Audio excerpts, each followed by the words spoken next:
I'm back. So, what was I on? I was on Chrome, but he shut it down.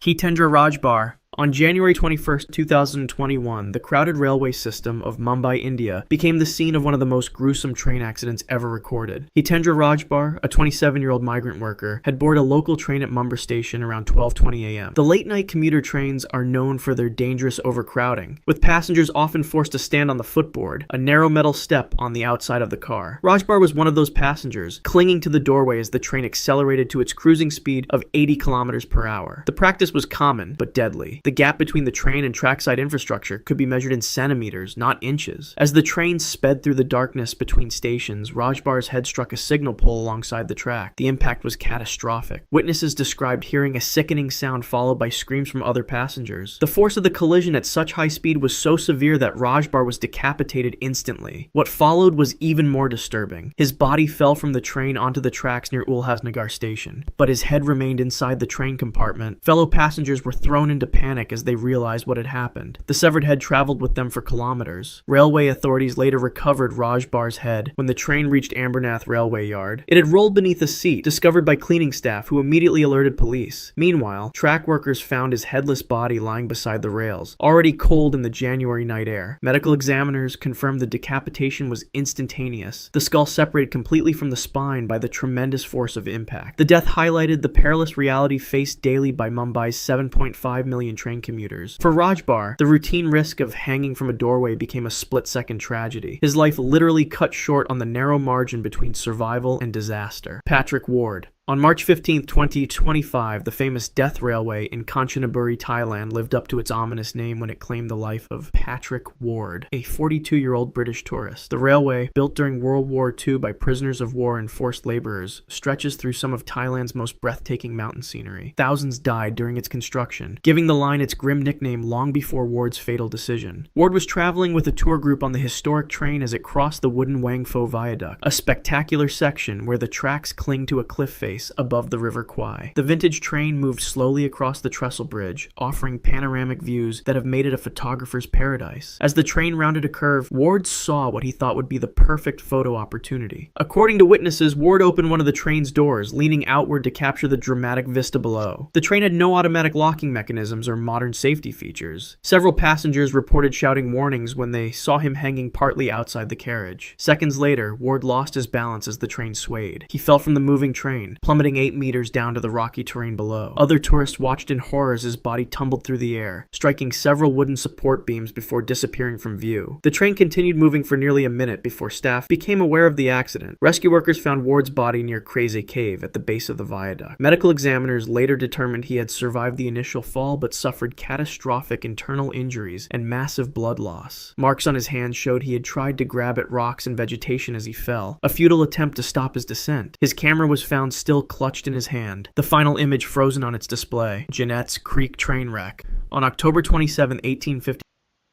Dad, you coming up?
before a dense fog settled over Jeanette's Creek near Chatham, Ontario.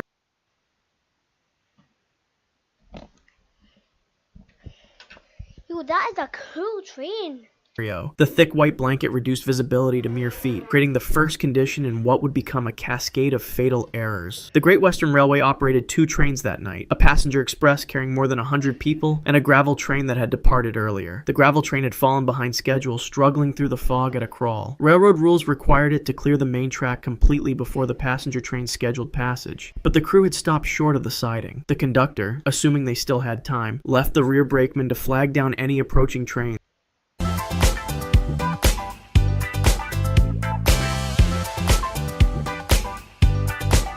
While he walked ahead to the station. What the conductor didn't know was that the passenger express was also running late. As it approached at nearly 25 miles per hour, the fog made it impossible for the engineer to see the warning signals. The rear brakeman of the gravel train had failed to place torpedoes, explosive warning devices, on the track as required. In the silence of the foggy night, passengers later reported hearing only the rhythmic clacking of wheels on rails before a sudden violent jolt. The passenger locomotive slammed into the rear of the gravel train. The wooden coaches behind it telescoped into one another. The front 3 passenger cars compressed like an accordion. Those inside were crushed by splintering wood and the twisting metal. Many died instantly, their bodies mangled beyond recognition. Others survived the impact but found themselves trapped beneath wreckage as fire broke out from the overturned oil lamps. Rescuers described hearing screams from within the burning pile of timber and iron. The flames spread quickly through the wooden coaches, turning the wreckage into a funeral pyre. When the final count was made, 52 people had lost their lives, some from impact, others from fire, and some from a combination of both. Bodies were found still seated,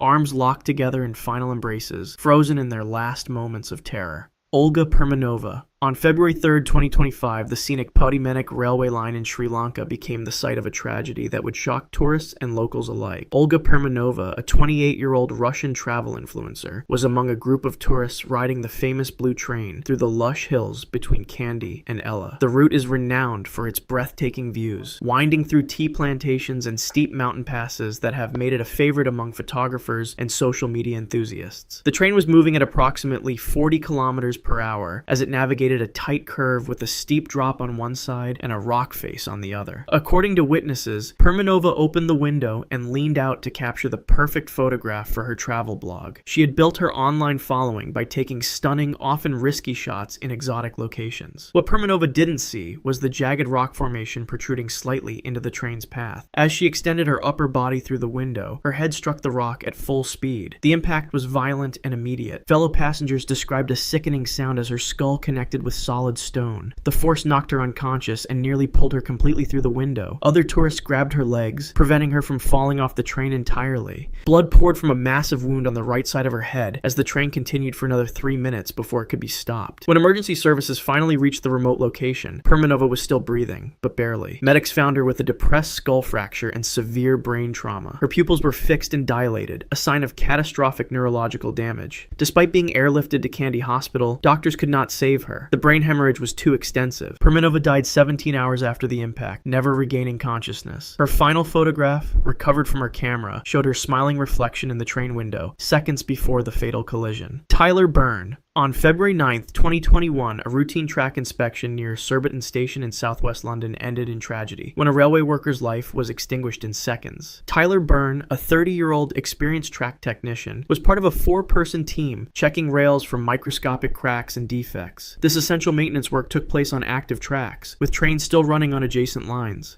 Byrne and his colleagues were working on what's known as Line 3, while trains continued to operate on Line 4 beside them. Safety protocols required a lookout to warn the team of approaching trains, giving them time to reach a position of safety. But on that cold February morning, multiple failures in planning and communication created deadly conditions. At 11:35 a.m., a passenger train from London Waterloo to Salisbury approached the worksite. It was traveling at 76 miles per hour, full line speed. The designated lookout was positioned where the curvature of the track limited how far ahead they could see. Warning time was reduced from the required 10 seconds to just 3 seconds. The warning shout came too late. Byrne, focused on inspecting a rail joint, had just seconds to react. Investigators later later determined that he became aware of the danger when the train was only 7 meters away. By then, it was physically impossible for him to reach safety. The train's emergency brakes were applied, but physics made the collision unavoidable. The impact threw Burns' body 85 feet from the point of collision. The train struck him on his right side with such force that every major organ suffered traumatic damage. His ribs shattered on impact, sending bone fragments into his lungs and heart. Medical examiners found his spine was severed in 2 places. Death was not instantaneous. Paramedics who arrived within minutes found Burn with a pulse, but it faded as they worked. He was pronounced dead at the scene at 12:14 p.m. The train driver, who had been powerless to prevent the collision, required trauma counseling after witnessing the impact up close. Subway dragging death. On September 12, 2023, a routine evening commute in New York City turned deadly in a matter of seconds. The 59th Street Columbus Circle station was packed with the usual rush hour crowd when a 37-year-old financial analyst, late for a dinner appointment, sprinted down the stairs toward the platform. The southbound number 1 train had just arrived, its doors already open with passengers filing in and out. The man, whose name was withheld from the early reports at the family's request, made a fatal decision that thousands of commuters make safely every day. He attempted to squeeze through the closing doors as the train prepared to depart. The subway's door sensors, designed to detect large objects, failed to register the thin strap of his messenger bag that became caught between the rubber edges. Witnesses on the platform watched in horror as the train began to move. At first, the man ran alongside, trying to keep pace while pulling at his trapped bag. For approximately 3 seconds, he managed to stay upright. Then, inevitable physics took over. The train accelerated to 15 miles per hour while the man could not exceed 12. He lost his footing and was dragged along the platform's edge. His body struck a trash can, spinning him toward the gap between the platform and train. Commuters screamed for the train to stop, but the operator, isolated in the front car, remained unaware of the emergency unfolding 6 cars behind. The man fell into the narrow gap, his body tumbling onto the electrified third rail and then into the path of the train's wheels. The electrical current alone would have been fatal, delivering 625 volts directly through his torso. But death came even more quickly as the multi-ton steel wheels passed over his midsection, severing his body almost completely in half. As if one train wasn't enough, a northbound number 2 express train to pass through the adjacent track at that exact moment. The driver reported feeling an unusual bump but continued, unaware they had struck a human being already dying on the tracks. When emergency responders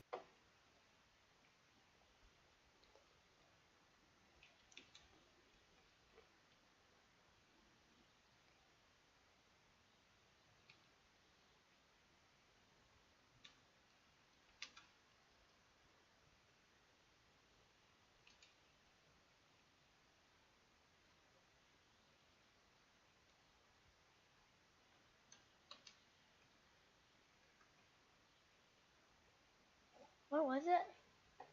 Wait, was that? Here's the German strategy to block the enemy during World War II. As their troops began to retreat, they used a special tool, the Schwellenflug, or railroad plow. This device literally destroyed the train tracks, bending the metal rails and breaking the wooden ties. As a result, the enemy couldn't use the railway network and had to find alternative ways of transportation. Here's the German strategy to block the enemy during World War II. Here's the German strategy to block the enemy during World War II. As their troops began to and then turn right on Ambassador Lane and come down here. 30, and then turn right on Ambassador.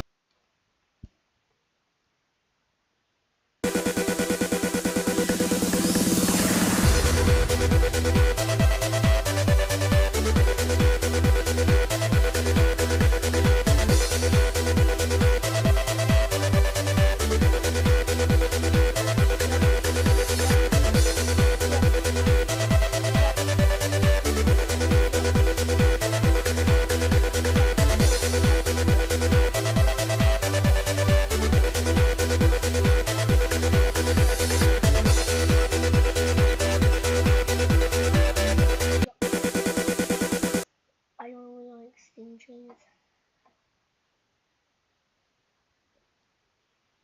This is it.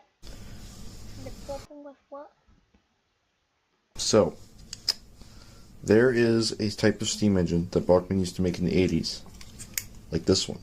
They had a notoriously bad splitting gear issue, and I'm going to demonstrate that right now.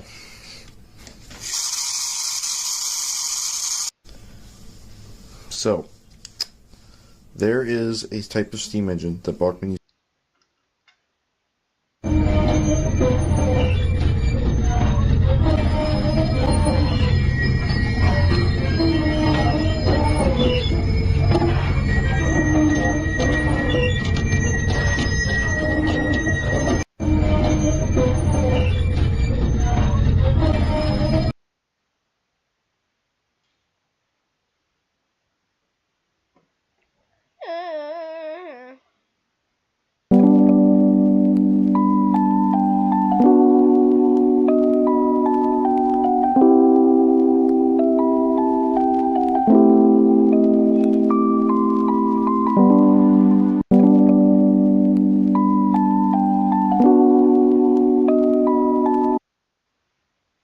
Do you know that when the train engine becomes old, it is retired for use?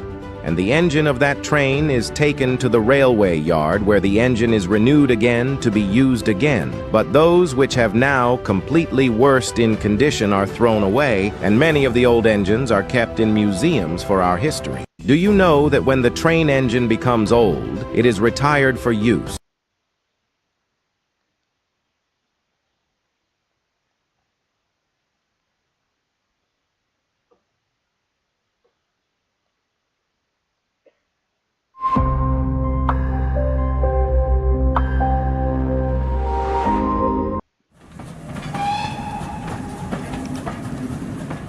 Hello there everybody, Sam's Trains here and welcome back to the railway. Today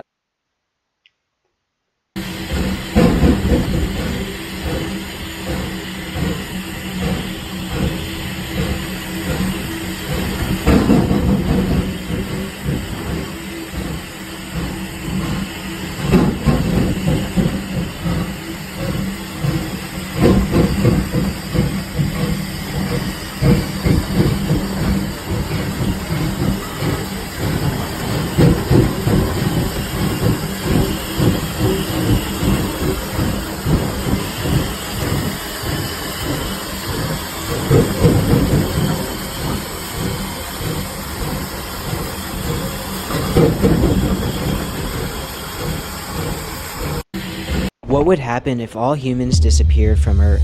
In the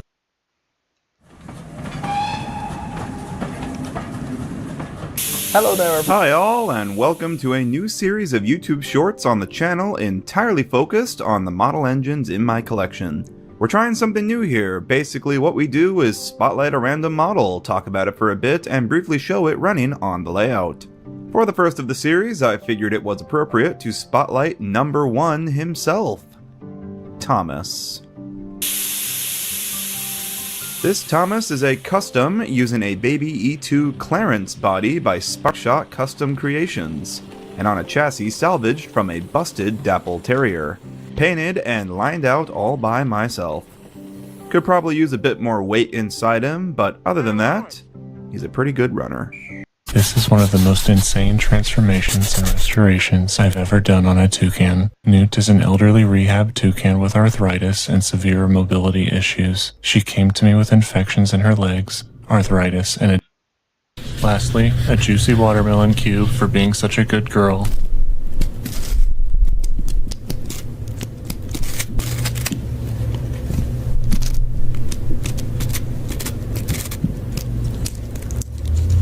I think the result speaks for itself. If you'd like to help Newt and other...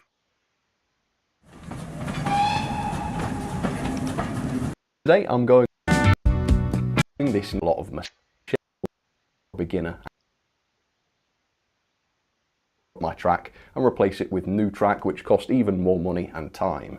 And if you've just spent an awful lot of time on your model railway getting the track just right, laying all the ballast, doing your scenery, and then you realise, my track's no good, I've got to rip it up, it's incredibly soul destroying. So why not? What's wrong with second-hand track? Well, the surface of your rails is a very delicate thing, and these have to be taken care of. If these become scratched or damaged, they'll get dirty faster, which can clog up your entire model railway, and it will stop power getting to the trains properly. The issue with second-hand track is that you don't know how well that track has been looked after. It might look okay if you inspect it visually, but these scratches and nicks can all be there on a microscopic level. Let's say the previous owner has used sandpaper on the track, or perhaps they've used it out in the garden or something for 10 years. You just don't want to be using that track. And that brings me on to today's bonus mistake, and that is do not use sandpaper on your rails. Sandpaper completely ruins the surface of your rails, and it introduces all of those little scratches that we're trying to avoid. Also, if you do it on the regular, you'll eventually wear down the rails so that they're no longer the proper height. For the best results, I've always used these. These are the Pico track rubbers. I use this regularly and it keeps my track absolutely perfect. These have been carefully designed to be just abrasive enough to remove all the dirt, but not too abrasive. Okay.